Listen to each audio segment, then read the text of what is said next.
Welcome back to episode 124 of the Blockburner Podcast. I'm your host, William, always here with your co-host, Iman. What's going on, man? All right, we're back. This is another podcast. We were talking offline about several deep subjects. Yeah, we've been talking a lot lately. I mean, we have a lot of work to do on a day-to-day basis, but since we work so closely nowadays, thank God the pandemic's over. Even though we've been sick a lot lately. Yeah. I don't know what the hell. It's like regular sickness, too. Yeah, like I just feel like there's like something in my chest at all times and like in my throat. And like the other day, like my nose just running for no reason. It's weird, but I keep doing these COVID tests and it's not that. So yeah, it's allergies and either that or it's like the Starlink is like disrupting like that damn 5G. It's disrupting like our ecosystem balances. Like we're all just sick all the time. Yeah. But so yeah, we got a lot to talk about. So we're gonna talk about speech infringements.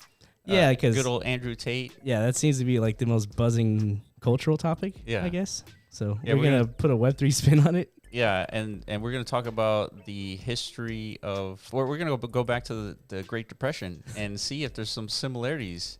Yeah. With what happened then to what is happening now. Yeah, because I guess there's a consensus like we're clearly in like a recessionary state. Yes. So we're going to bring up all the evidence of such. You know, it's not just sentiment anymore. There's plenty of data to back it up. So at this point, like, we're trying to identify, just like whenever like we're in a bull market, right? It's like, dude, when is that time to like to jump ship and like call the top? Yeah. Same thing on the way down. Like when is the absolute bottom? What does that look like? Et cetera, et cetera. Yeah, and we're going to go super deep. So Iman is trying to identify like whether or not we're about to hit a Great Depression, and I keep talking about a worst case scenario, worser case. So if something worse than the Great Depression could happen, because I always did equate like that as being the worst case. Yeah, just from like a historical perspective. I guess there are like potential worst case scenarios. So yeah, are we on the verge of that? Yeah, I don't know. Yeah, we're gonna find out, and then. We had the post-merge celebration. Well, I guess the merge happened yesterday, and it happened like this morning for us. 1 o'clock in the morning. That was cool. I mean, we've been kind of like counting down for that for the last month. The whole market has. Yeah. Literally, like all projects have kind of like just been like suspending activities for like the last several days, just in like for a lot of reasons, right? Nobody really knew that. I mean, it was pretty certain there wasn't going to be any hiccups. But there's that probability of like it's not zero, right? There's something bad could happen. So and it transpired and nothing bad happened. Yeah, you still have your ETH and the value is still practically the same. It's down 5%, but that's nothing. No big deal. Yeah, so it's business as usual. But yeah, also it was still a historic moment that everybody wanted to like participate in. Yeah. So let's talk about Andrew Tate. So I heard about this guy. Honestly, I don't know too much about him, but what I hear, nothing, right? Like pretty much nothing. What I hear is all the negative stuff, right? Because that's what everybody's talking about. So I want to give this guy a benefit of the doubt. But ultimately, this guy was saying a bunch of misogynistic comments, and therefore got deplatformed across all the social media, Uber, etc. Well, it seems that's to be what's. I don't think there's been like a definitive statement as to why he's been removed from all these platforms. You just kind of like it just happened, right? Yeah, just as quickly as like he became part of the public consciousness. Because I didn't know anything about him either. But it's most people did not. But there is somewhat of a reason that he was deplatformed, right? Well, if you like digest his content, you can come to that conclusion. Like he's very like male centric in his like messaging. Yeah, very much so. Like the prevalent. Like a narrative in mainstream culture today that's being pushed by tech, platforms or media companies, whatever. Sure. It's kind of like, I don't know, breaking down a little bit more of like the traditional male characteristics, I guess, from society. So that way there's less, it's being labeled as toxic masculinity, right? Right. Okay. As if like these innate behaviors to like mandom, they could be a threat to society and civilization, right? Yeah. It could be. It's, I mean, but that's the thing. It's a two-sided debate, right? Like, so here comes Andrew Tate with his extreme like support of the other side of this debate, this argument.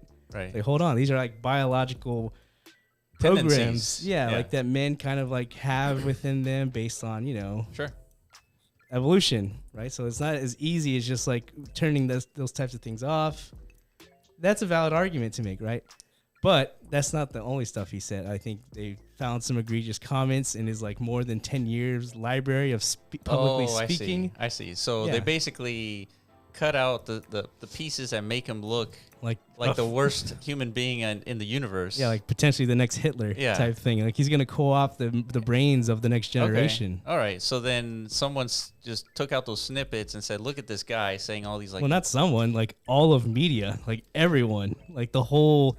And that's part of his argument too, is like he's kind of like demonstrating to the world like there is like a this collusive force, this tech oligarchy at work. Sure. Whenever like whatever shadow room that exists that determines this actor within our civilization is not saying the things that need to be said, we could all band together and just remove him from our infrastructure that we've created. Right, you know? But in order to band together, there needs to be a reason to band together. And so the thing that caused them to band together was the snippets of 10 years of history of talking and those little, seconds of where he was probably too extreme in what he was saying. Yeah. And like that's what triggered all of this. That's what triggered my knowledge of what I've heard about Andrew Tate. Yeah. And like Andrew Tate's synonymous with like negative comments. Synonymous with like you said, you introduced him as like a misogynist, like you already have that. Yeah, like that's what I've gathered from because that's what's being that's what's being pushed, propagated. Yeah, and see that's the most important thing that I keep telling the guys about, like in privately, is the most important thing is what gets propagated, not what's said. Absolutely. And so if a negative narrative gets propagated, then that's the narrative that people have about this topic, individual, whatever it is. Yeah, but if it's algorithms and like public consciousness that finds a narrative and through resonation in conjunction with like the way the algorithms work to pick up on these things from all the data it's gathering and then to propagate it. Yeah. That's what these platforms do, because it's not a human at that point. This is like a artificial intelligence essentially like determining like, oh, this must be what people want to hear because it's resonating. So let me just show it to everybody. Right. Exactly. But what's happening is like there's actually a human force that like whenever they see this, like, no, this is not good. It doesn't fit within our model or our gender, our ideologies. Yeah. So we need to pull in the manual levers, just like the Federal Reserve does whenever things get out of whack. Like they still have their hands on these algorithms. Yeah. They could just, you're gone. You're out the system. So, so that's the debate. So the reason why we're talking about Andrew Tate and being deplatformed is because there's a potential solution from being deplatformed, and that's a decentralized social media network. Well, decentralized. You can't get banned. Okay. Right. That's the thing. So that's why we're talking about it. So. Yeah, we're not going to debate on whether or not like his ideals are right or wrong. It doesn't really matter. That's not our arena. Yeah. That's politics, dude. You want to go to The View or something, you can watch that. They'll talk about that stuff all day long. Yeah. We're not doing that. Yeah, we're talking about whether or not people should be deplatformed at all, right? Yeah. And then the inability to deplatform somebody in a decentralized network, right? That is the ultimate result of what Web3 could enable. Yeah. And so someone like Andrew Tate or anyone else throughout history, what happens when you cannot ban a guy, right? And so my thing is, the reason why Andrew Tate is getting all this traction is because of those algorithms, right? Those algorithms were like, hey, this guy seems to get a lot of traction. Let me push it out to everybody else. Doesn't matter what he was saying. Yeah. It was being propagated. So I think it's more about creating an algorithm. Well, see, that's the thing. It's like you can't create an algorithm to like understand what it's pushing, right? Yeah. And so there needs to be some sort of like human intervention when it comes to a decentralized social media network when a guy is saying mostly negative things, in this example. Well, if that's the case, then like through what means does this intervention have to like be activated, right? Yeah. Is it what mechanism do you use? Is it like some shadow executive boardroom where like the ethics board from Google, Facebook, Meta, WhatsApp, all these guys get together? It's like, you know what, dude, we don't like this. This could potentially make the next generation's minds like a little corrupted. Warped, in comparison to what it is we think people should be thinking, right? So they're policing thought at that point. Like whoever is that human manual interpretation force, because we can't give that responsibility to machines yet. Yeah. Because they can't interpret like emotions and interpret like what's good for the I guess the zeitgeist of civilization. Only us, for some reason we think we're the ones who can do that. So what's the best way to go about that? Like just give tech that authority because it's the private sector? Well, so it's not that we're giving tech authority. They have the authority. It's a private platform. They can decide to deplatform whoever they want for any reason. And there's nothing anybody can do about it. Mm-hmm. And so we listened to a 5-minute segment of an interview where Andrew Tate was talking about that deplatformization. Yeah. And he said that that by the big companies like Facebook, Twitter, and all these take them off the platform, they're basically showing that they're dictators, right? Tyrants is tyrants. Label them as, because they have a for sure monopoly on like the webosphere. Yeah, and they're trying to maintain a monopoly, right? Yeah, so his recommendation or advice is like, if you want to maintain a monopoly amongst the, civilized ends of the earth, it's okay if you have a monopoly, but once it's interpreted as like, it's oversteppage, like the people in positions of that power are infringing on the rights of humans, or they're just becoming tyrannical at that point. That's whenever people revolt. And then people realize that, oh damn, I can get, banned. Right. Not just removed. Like he can't even access a ride from Uber, or like you can't get a DoorDash. Like the whole ecosystem of the internet essentially has been removed from. So things like this is what triggers, people like Satoshi is like, this money system sucks. Yeah, I'm gonna do something about it. And that's why it's important to talk about, because we were talking about offline. It's like, dude, maybe this isn't really worthy of discussion, because like what can actually be done about it. Yeah. But yeah, just like whenever the banking system was collapsing, like what can really be done about it? This is out of our hands. But somebody figured out a solution, a technical solution to an existential threat to our civilization, which is, the monetary system. This is on par of a threat. This is like our whole cultural mind frame. Like our ability to communicate is threatened here. Yeah, and our ability to, or the ability for like narratives to be propagated, like, and just completely shift and navigate humanity, like at mass, at scale. Yeah. That's a huge power. Yeah, it's a very big deal. So we have to recognize it's a problem first, just like you have to understand the monetary system is a problem for things like Bitcoin and cryptocurrencies to become, viable alternative solutions, Yeah. And so right now, Facebook, these big social media platforms, they have the monopoly only because there hasn't been a solution. There is no way to create a decentralized network at the time, right? In the 90s, 2000s, right?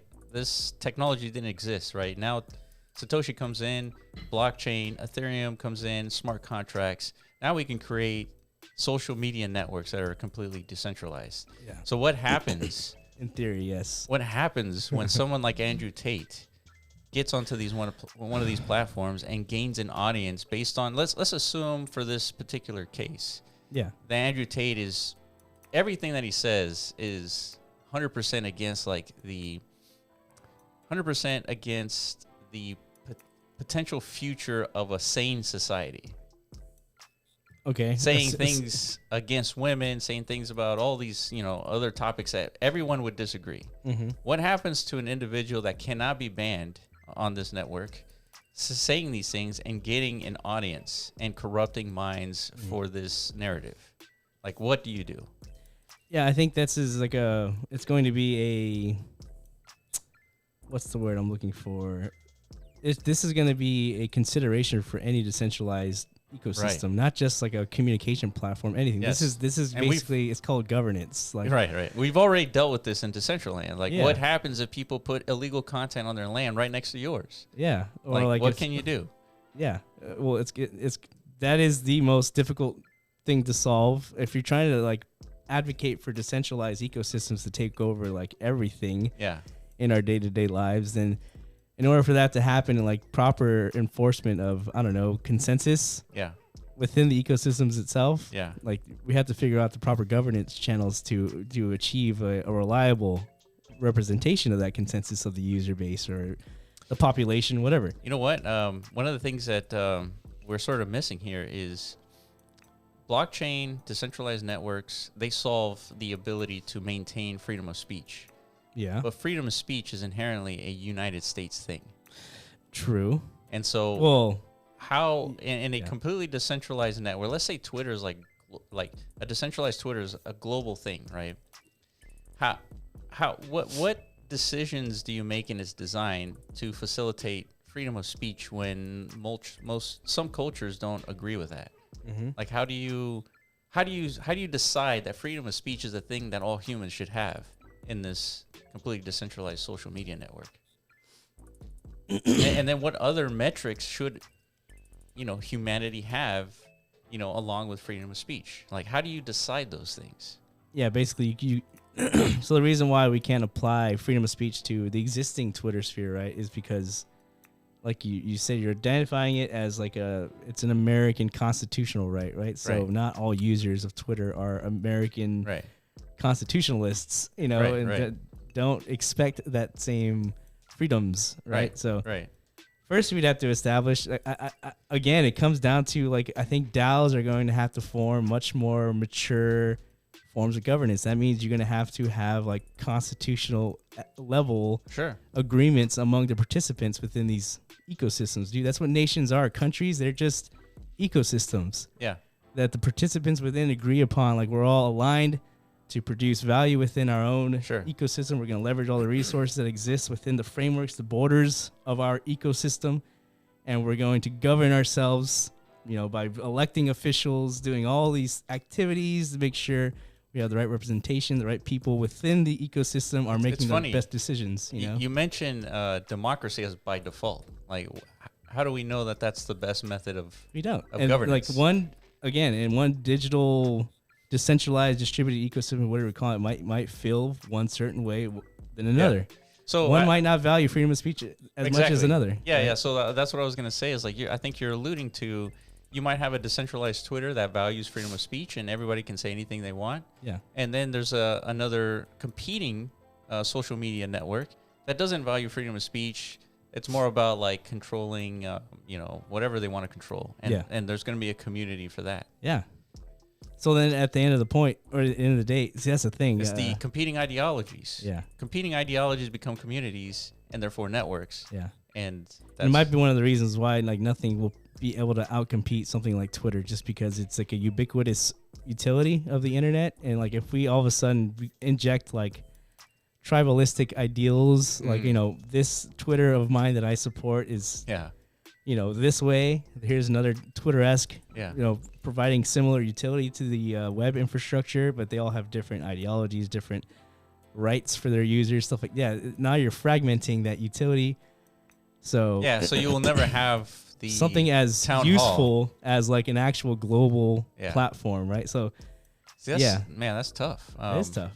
Yeah, but there could be consensus, dude, this one is just the best. It has the right, foundational governance to it. It has the most network effect. Yeah, network effect. Everybody's already on it. Yeah, I mean, it could happen. It's possible. So, but I think ultimately the issue it goes back to the algorithms. This guy shouldn't have been deplatformed. He should have stayed and been able to say anything that he wanted. It's just that the algorithm should have not propagated these ideas to where this became a problem. Yeah. And I think ultimately that's the real issue, is that these algorithms are basically manipulating everybody's mind. Well, not intentionally. It's not intentionally. Yeah. It's basically it's just doing what it's designed to do. It is. It is. I guess it is mind manipulation. It's they're designed to give you the most exciting, the most engaging form of content that exists at the moment, so that you stay plugged in. Yeah. You don't log out. Yeah. You don't go do anything else. You just do. This is good stuff. This. My account is speaking so well to me right now.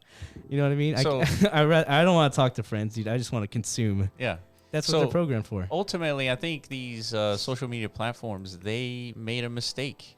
They should have just adjusted the algorithm so that he's sort of shadow banned, silenced, and then that's it. Well, that's the point is because you said it earlier.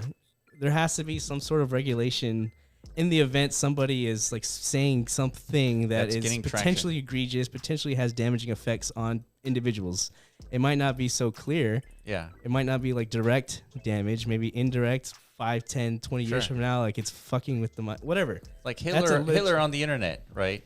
Well, see, that's very extreme. That's like direct, like threats. Yeah, Hitler's like, I'm actually gonna go kill a bunch of people. Yeah, if there's like a Hitler on the internet, that I think you're gonna not have a difficult time. Yeah, like getting consensus. Like this needs to be removed from like the public consciousness. Yeah. But there's situations where it's not that obvious. Yeah. Andrew takes the perfect like it's not. There's no consensus at all. At all that this guy should be banned. Yeah. But there is a force out there making those decisions. Yeah. And you're right. Maybe they do have the authority because these are their companies. But we've gotten to a point now where like the information channels, the communication channels that exist through big tech, like it's so powerful. Like it's no longer.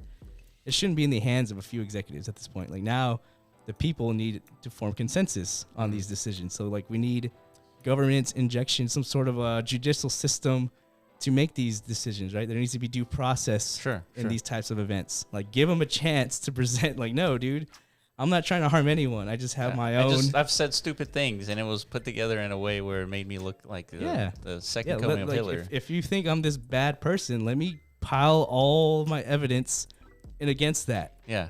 Like, you guys have only seen, like, 1% of whatever ever said on the internet. Yeah. Let's analyze the other 99% and, like, let's get a jury of our peers, non-biased. So you're saying this is a pure cancellation, like cancellation is not right, But that's what happened, right? That's So okay. Well, it's being labeled guilty before proven innocent. Well, that's what in the same canceled is like. Yeah, we have like celebrities saying stupid things back when they were younger, and all of a sudden they're being canceled because they said it 20 years ago. I know, right? I mean that doesn't fly, right? It shouldn't. Yeah.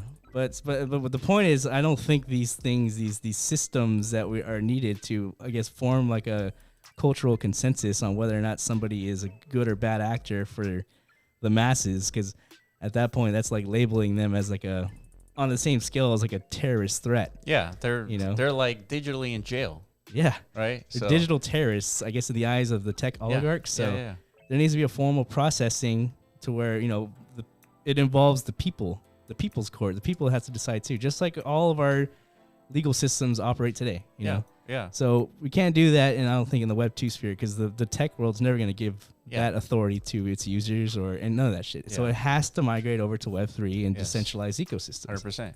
But that's going to take many, many, many, many years to figure out. This reminds me of, remember when Facebook got hacked and a bunch of people, like millions of people, information got stolen by these hackers, and ultimately nothing ended up happening, right? Nobody came up with like a technical solution.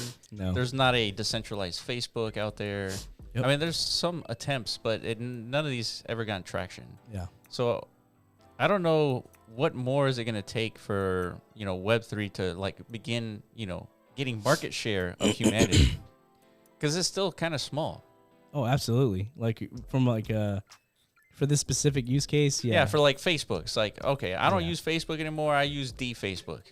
Right. Yeah. That's because, I can't get banned, whatever it is. I don't have to worry about my data being in the hands of like a single entity. Right. They have absolute autonomy, like, what to do with my personal activity feeds and stuff. I don't know. Right. Yeah. In a truly distributed ecosystem, you don't have to worry about that stuff. So there is value to that, but it requires, the understanding to the value of that. Yeah. For like a mass migration event to and it would, I guess it would require someone like Satoshi just like having a solution, but man, I don't know, because Bitcoin and like the whole Web3 space, like they're providing solutions to everything in the Web2 space, and you and I mean, the people around us, like the close people around us, have already transitioned to that Web3 space predominantly. Yeah. Like we live in the Web2 and the Web3, right? Web2 is like social media. Web3 is like all our financial existence. Yeah. Well, you're getting back to the inevitable, like, isn't it obvious? like angle. It's obvious, of course, to the people around us because like we're kind of like permeating like these understandings because just by pure like affinity or like assimilation, like we're talking about this stuff all the time. So we're bringing up these core issues that the Web 2 space has. Like this isn't like normal discussion. Like this isn't what people talk about on a day-to-day basis, and it's not obvious to most people. So it's not. You can't expect like a transition. It's like, dude, this is obviously the better system, the better everything. I should need to move over. Not until like the value is. Well, I think the network effect of the. I don't want to say obvious again. Obviously, there needs to be some sort of like migration from the masses to a certain extent because now my friends are on this platform. But you know what moves mountains and moves people, dude? It's obviously money. That's why like it's been showcased. The masses, they come in whenever they realize there's a money making opportunity, right? So that's why cryptocurrencies. 99% of the people who ever bought a cryptocurrency through Coinbase, I don't think they understand the fundamental reasons why like Bitcoin and crypto is like doing anything to combat like the existential threat of like our modern financial system. So you're saying maybe the narrative for the decentralized Facebook is instead of being fed ads where you are the product, maybe you are, since you own your own data, when an ad is fed to you, you're also paid to view that ad. Absolutely. That's what I mean. Yeah. Yeah. Models like this. So, the engineers and the developers and stuff, they understand the real core fundamental issues, but there's also the economic components that are the most important. Like it's the incentive mechanisms. That's what gets people actually become users, right? So think about it. If you're on this new Facebook platform and you're seeing all these ads, your account balance just keeps going up. Yeah, just to like being present and active within the ecosystem, like you're providing value to the network, right? So you're getting your share of earnings, and then now you're immersed into Web3, and then you all of a sudden you're earning cryptocurrencies natively. Yeah, it's like why use Twitter? Yeah, where I earned nothing. Where I earn And in decentralized Twitter, like every time I see like an ad, I get paid. Yeah, or just contribute thought or something. I don't know. Maybe there's a way for like that's the more retweets you get, the more engagement, like your balance. I mean, goes up. Reddit's starting to transition. It looks like I think they're coming out with a crypto of their own, and they're rewarding people who've like accrued karma over all these years. Yeah. For like the most people, like me included, I'm like, dude, why do I want karma? Like, what the hell is that good for? But now it's like, now I get it. It's like now it's gonna be a crypto. Yeah. And I can convert this to ETH or Bitcoin, and I can go, buy food. Yeah. Before. And now you're doing your research, and you're like, doing your research and like writing some sort of article for Reddit because the more karma you get, the more money you get. Exactly. So like these types of incentives is gonna create better thought because now there's like it can keep people in check better. Like with like the opinions, it's like, dude, now they're gonna fact check you if you're putting out like wrong things or like what's the word? Yeah, just misleading information, inaccurate information. Thoughts, like you're gonna be punished. There's gonna be punitive results for that. Yeah, you're just not gonna get paid for that. So then you just wasted your time. Yeah, that's the punishment. Like the consensus of the people. That's a very powerful tool that needs to be leveraged, and you can only do that in Web3. Dude, we gotta solve this. No, we don't, dude. We don't. Not us, but like we got plenty of other shit to solve. But the point is, we need to keep talking about this stuff. So because like part of getting people to understand this fundamental side of value to what it is the Web3 ethos is just us talking about it, developers creating actual like applications that showcase it, and then it's just a natural migration at some point, hopefully. And then Web2 just needs to keep fucking up by like doing shit like this, banning Andrew Tate. Yeah, it's inevitable. They're gonna keep banning more people. Trust me, it's not gonna stop there. They're not gonna slow Andrew down. Tate, who's next? Whoever they think is a threat to whatever the fuck their hidden agenda is. That's the thing. And even if they're an actual objectively a threat, it's still a problem that they got banned.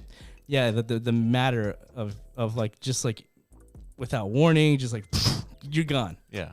That alone is like already like it's a threat to everybody. Dangerous. Yeah, it's existential. It's bad. Yeah. Right. So, having said that, so we don't endorse or support or hate on Andrew Tate at all, dude. He's just a guy.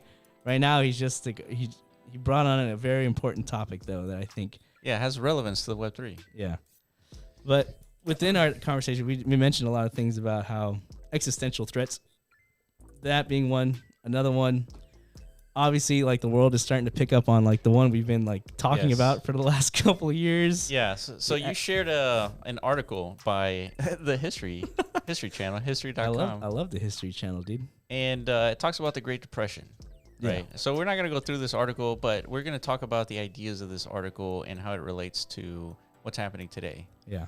And so this will lead into kind of like a deep conversation of. Well, I just wanted you to see the parallels, you know, because I think we agree something is amok, right? Right. Before we used to kind of speculate on the future muck. I was like, dude, at some point, like some shit's gonna go down. Yeah. And it's not gonna feel good.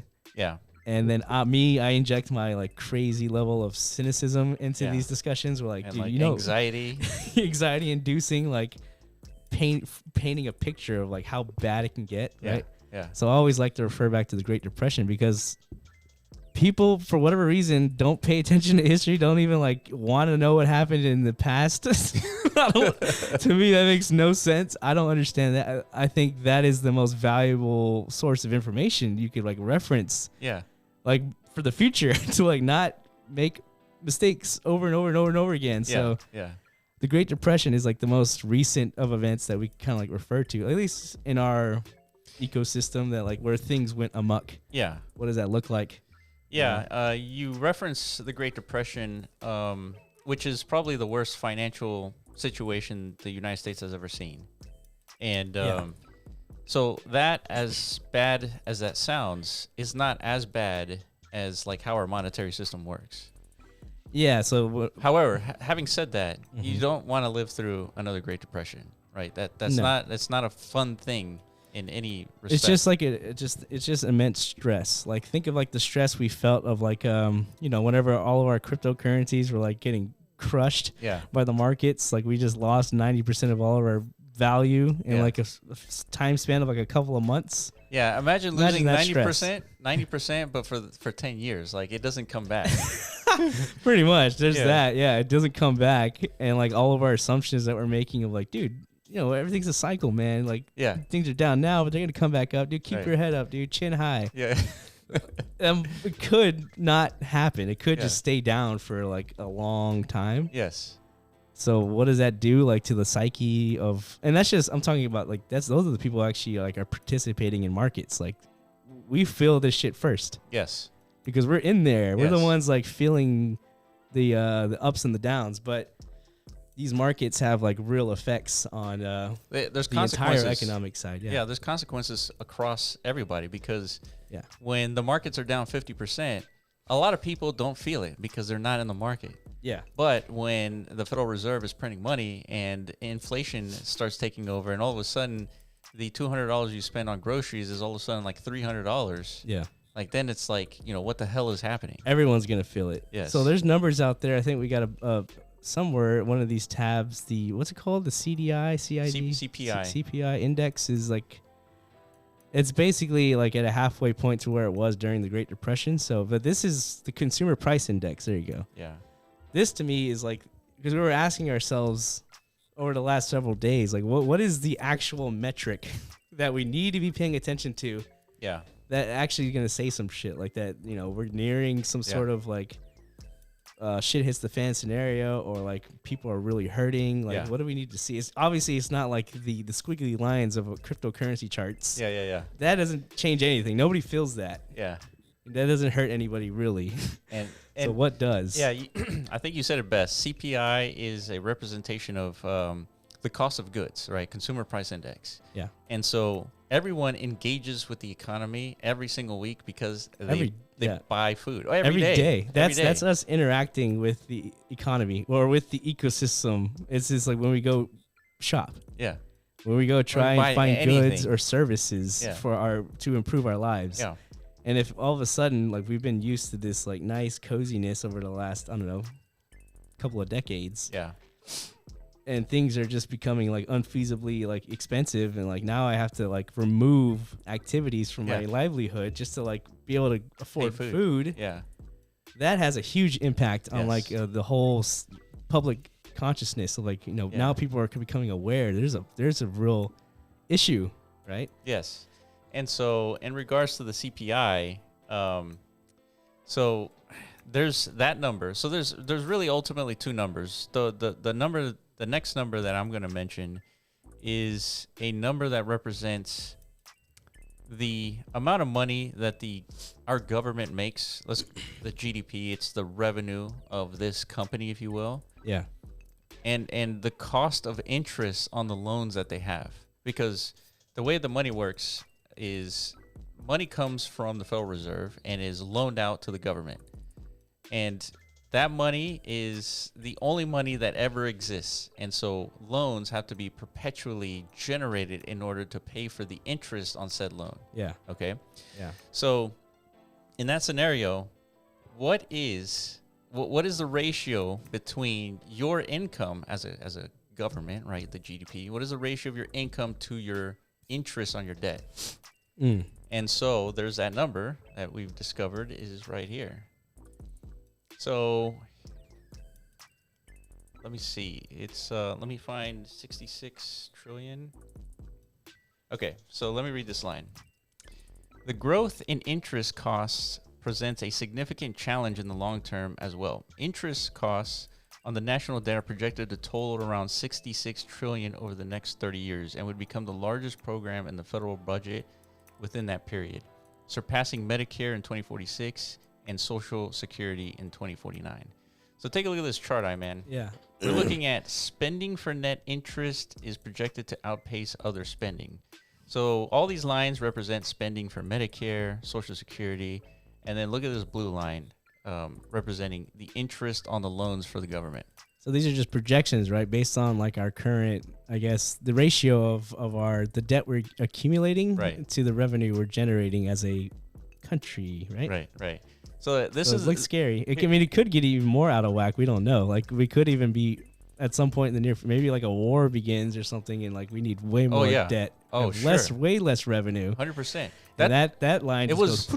It was what was it? It was World War I that destabilized the economy, right, for the Great Depression. Yeah. That's what started it all. That was the first domino. According to History Channel. Yeah, exactly.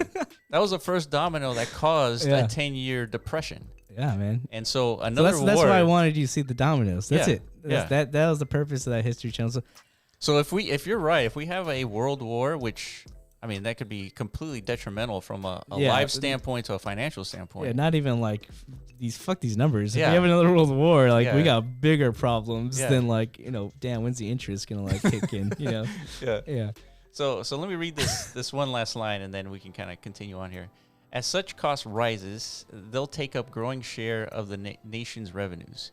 By 2052, interest costs will account for almost 40% of federal revenues.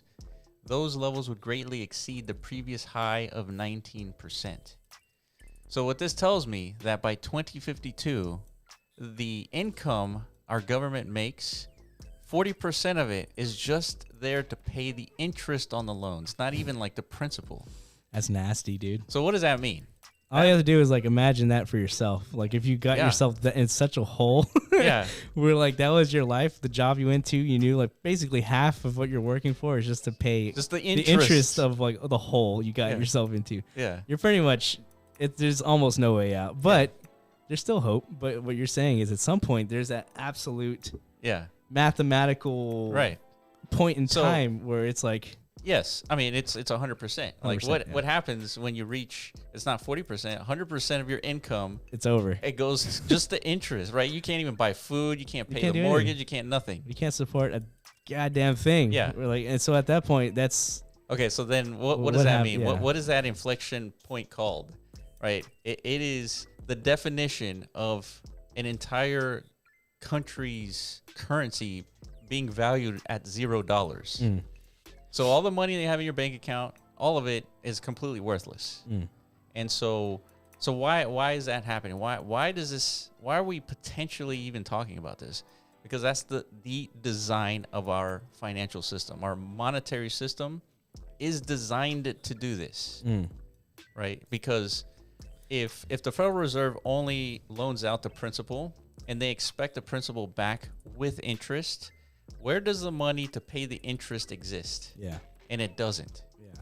So That's the issue. That's why if you look at the money supply versus the debt, and the money supply goes up, debt goes up, right? It's that simple.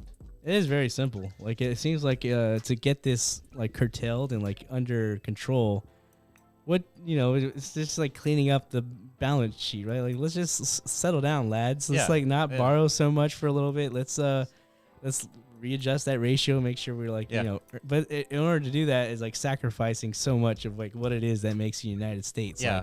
Like, Medicare gets hit, Social Security gets hit. Like, the military budget, all the things that ensure that we're still going to be number one, right? So we cannot, at this point, I don't think we can enact those sensible, like financial, like, fiduciary, like responses to this. Because obviously they know. Yeah. Of course they know. Yeah, they have like the best economists in the world, and obviously they're the ones drafting this stuff up for us to consume. So like they have to be planning or not for this inevitability, right? Yeah. If it's like an understood like part of the design of the monetary system, then what do you really do about it? Like, the only thing you can do, I guess, is hopefully like we figure out new innovations and like we could increase our revenues over time. That's what we need to really encourage, like our education system. So we have the nice, bright young minds of tomorrow, like figure out new ways to make a ton of money. Yeah, 100%. So you're talking about innovation. Yeah. So this is the very thing that kept us going for like several hours yesterday. Yeah. It's like, what is, we know we're headed this way. What is the solution? What do you do? Right? So we were thinking about it, and we were looking at the state of humanity at the moment, and there's roughly 2 to 3 billion people who are not participating in the global economy. Yeah. Right. They're making like $2 a day. Or they're entirely unbanked. Unbanked. Yeah. And they just don't participate in any measurable sense compared to every other established institution out there. Yep. So it's like, okay, how do you, if you were to engage these 2 to 3 billion people, you would have growth in revenue, right? Yeah. So how do you do that? So of course we're naturally thinking is like, well, the metaverse, right? Because imagine the 2 to 3 billion people, they generally have access to cell phones in general. And so what if you provide a digital access to a country where there are opportunities? Mm-hmm. And all of a sudden we have these 2 to 3 billion people participating in this digital country, this digital nation called the Metaverse. Yeah. And they are providing a resource that is effectively untapped in our global economy. Yeah. And so tapping into that resource, you start generating value in the Metaverse and therefore receiving value back in the form of currency. Mm-hmm. And therefore being able, you take that currency and all of a sudden you're participating in the whole macroeconomic situation. So that all sounds fine and dandy and like excellent and like very like inspirational, especially if we're like a metaverse company like ourselves. Like, dude, that's great. Yeah.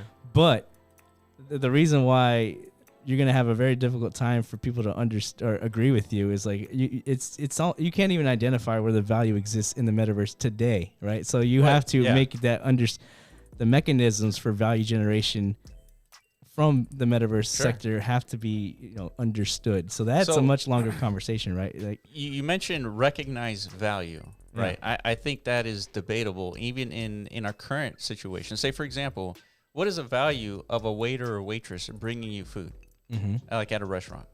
What is the value in that? Convenience, comfort, I guess. So okay. Those are the then attributes of value, but like with the actual like number. Yeah. Well, what is the human is spending their life just to bring you food to your table. Yes. How is that measurable in value? That is a loss in value, in my opinion. What do you mean? Because there's a human body with a human mind, and their job is just to bring you food to the table. Well, then that introduces the elements of like humanity as part of the value of things. Because I always thought about this too, about the metaverse. Like obviously technologies are converging, and artificial intelligence is becoming like a very obvious, like impending thing. We just have to factor into everything at some point. Right. So you're gonna have to factor that into like the future of the metaverse, right? Is there value like in the metaverse if it's like an artificial intelligence, like entity, like an avatar. Sure. You know, like do they have equal value to one who's like human operated? You know what I mean? So you're trying to identify. What you're proposing is it's a loss of value in the physical world because we're leveraging humans to do these tasks, mundane tasks that can be automated. Yes. So, but that's why there's value. It's because we value human beings. We do not value machines. And like, yeah, but you're receiving convenience from the machine equally as you're receiving it from a human. Yeah, but I know that machine doesn't need like livelihood sustenance. Well, you know what I mean? That's better for the business who's. I understand, but what I'm saying is that's why like we're willing to. As there's a consensus amongst human beings. Only because there's no other option. But as a business owner, you have that restaurant and you say, "Well, sir, I come and pitch to you this robot. It's like for $1 million." Yeah. You will never have to pay another salary, another sick day, another nothing, and you will make it back in 10 years. And then for every decade after that, you could be making 10 times as much money because the overhead that you were paying on salaries is now gone. And so it's a better business decision for you to enact and hire these robots rather than humans. Yeah. Right. It is naturally going to go into that direction because that's every industry that we've seen is headed in that direction, right? From manufacturing, and then eventually self-driving cars. So this retail. This adds even more fuel to this narrative, right? That the metaverse could be the ultimate like solution to. So hold on, let me establish a parallel here. Yes, go ahead. So the value that humans delivering content to homes, the value of human delivering food to your table. You could equate that to a zero value because it could be automated. Yes. Okay. So what I'm saying is most people are providing zero value to society, right? Effectively, right? Yes. So now when you have millions or billions of people operating themselves in the metaverse, you could argue as well, they're providing zero value. I mean, what is the value in like putting on a digital shirt that you purchase like as an NFT? Like what is that value? What's the contribution? That's the thing. So we have to, that is a great parallel because it's the avatar, it's the user, the operators in the metaverse. Like they're the ones engaging and interacting with everything to inevitably produce value from within. Yeah. Right. So what's the difference between a human operated avatar or artificial intelligence operated one? Right. One can still fulfill the same tasks. Sure. So should we have any concern for the artificial intelligence, or is it the human component that we know this avatar is? They're doing the same menial tasks, whatever, to contributing to any ecosystem within the metaverse. Yeah. Is it because it's a human, therefore, like we have to compensate it? And that's what I mean. Like the value of humanity is what you're kind of like disregarding in a sense, but you're not wrong. Like the efforts or the abilities of human beings are becoming less and less like relevant. Well, right? I think about it more of as an opportunity. So the biggest sectors that employ right now that are employing people are delivery trucks, and retail. Yes. So once that opportunity is taken away, what is everybody going to do, right? What other opportunities can be had in like the physical IRL? Yeah. Right. And so I think there will be more opportunities in the metaverse because even though they're equally of zero value and like in the grand scheme of things, you at least could make money from the metaverse, whereas you cannot make money in IRL because it's been automated. You can, but there still has to be like the necessity of human contribution or human labor, like in order to have a baseline extraction for value for one's own individual livelihood. And that can traverse back into the physical. Like, I still make physical art and stuff, even though most people are spending their time in VR or whatever. Yeah. I'm still producing value here, guys. Like, I know we're all like locked into the digital world because there's so much, tremendous opportunity there, right? Multi-trillion-dollar economy. I still have something of value that can be purchased and whatnot. So, but no, I hear you. I think there's a distinction of the definition of value here. So when I say value, a waiter doesn't have as much contribution to humanity as an engineer, right? The contribution of an engineer is greater than the contribution of a waiter. But value isn't like all utility based. Like it's clear. That's why like things can be, I could spend 10 hours, painting like an infographic for a company or something like that has tremendous utility, right? It's going to help, convey information or like a product marketing, whatever the fuck. Spent 10 hours doing that. I got paid $200 because that was like my day's work. Sure. I could spend 10 hours producing a fucking painting or something, and I'm going to make $20 million selling that thing, right? So it's not about utility isn't all value. So there's 100%. Different. I totally agree. So I'm 100% in agreement with what you're saying. Yeah. So what I mean is, so when you compare the contributions of two different human beings, one being an engineer, one being a waiter, you are measuring their contribution to humanity, and one has a bigger contribution than the other. That does not mean that each of them are providing a value to its like local service. Like there is value in someone bringing you your food because there's no one else to do it, right? So there is value in that. So there is value when you contributing to a metaverse, either drawing or painting or doing NFT art, whatever it is. There is value because somebody is willing to pay you for it. Yeah. Therefore, there is value. Exactly. But what I'm talking about is holistically, the value that a waiter is bringing you food, it is effectively zero because there is no contribution to humanity. Right? Okay, that's the value that I'm talking about. Yeah. But again, it doesn't mean that there is no value there because you paid this guy, right? Yeah. So in the metaverse, there is going to be a multi-trillion-dollar economy. Therefore, it represents value.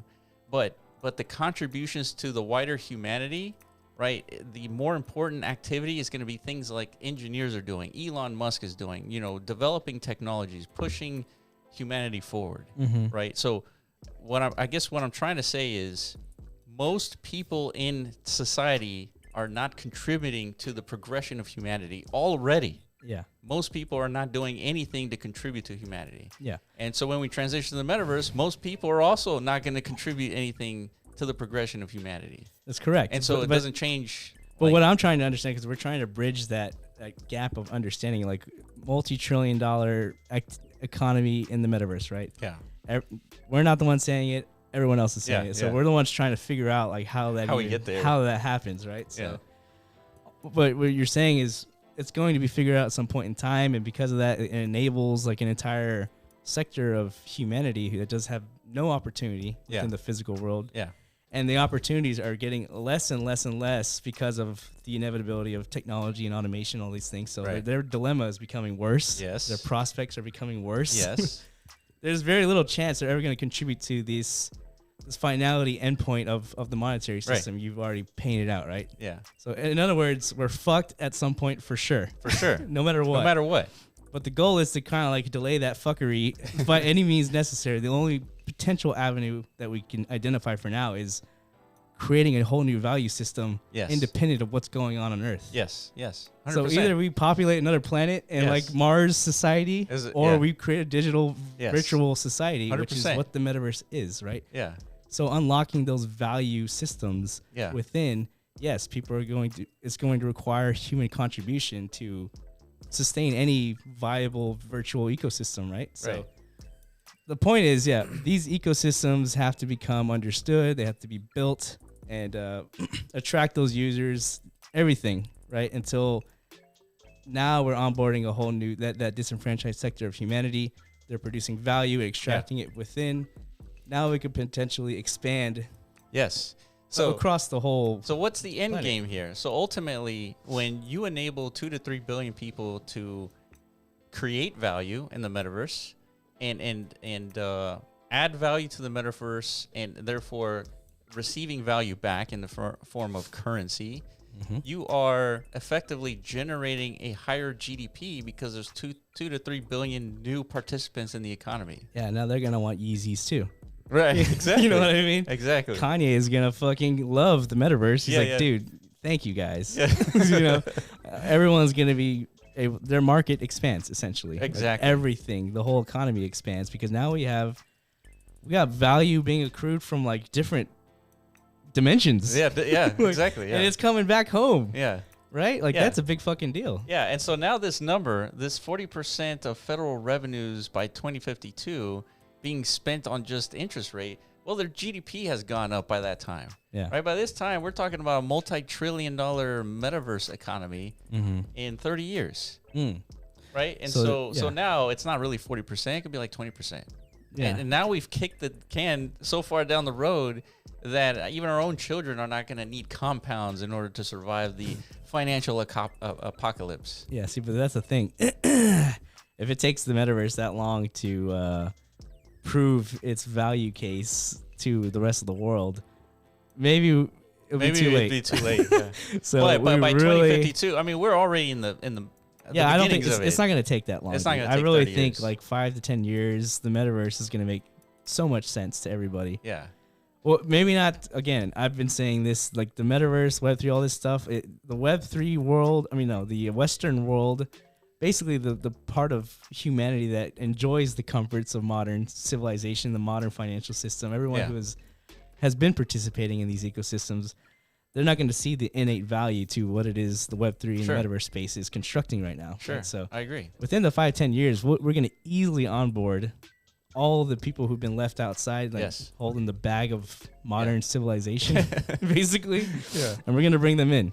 And they're going to show the rest of the side of the world, like, dude, like, you guys have been producing value up until now, but look at us. Yeah. We got value too. Now we're coming to your stores now. Yeah, yeah. We want to hang out and shop and, fucking go to Super Bowls and stuff together. There's going to be a whole new target market for advertisers and for companies. And it's like, it's going to be in the metaverse. Yeah, right. Exactly. Exactly. So, so now, ultimately, we've been thinking about this. We've been talking about this for a while, and we've come to the conclusion that we're going to be writing this as a book. What the hell? Are we really? I mean, we can. We can. I guess if y'all watch this, let us know. Yeah. Is this a good book premise? I don't know, dude. How the metaverse is going to save humanity. Either that or isn't it obvious? Yeah, there you go. Either, maybe like it's like, isn't it obvious? And then like semicolon. Like the metaverse saves humanity. Yeah, the metaverse saves us from ourselves. Something like that. I don't know. That sounds like a long title though. But in other words, book or like a movie. A movie. Like some fucking zeitgeist shit, dude. Like something. I don't know. Let us know in the comments what you guys want. But what we're actually going to do, hopefully we could do one of those two things, but what we're actually going to do is just keep talking about it on this podcast. We're going to definitely keep talking about it.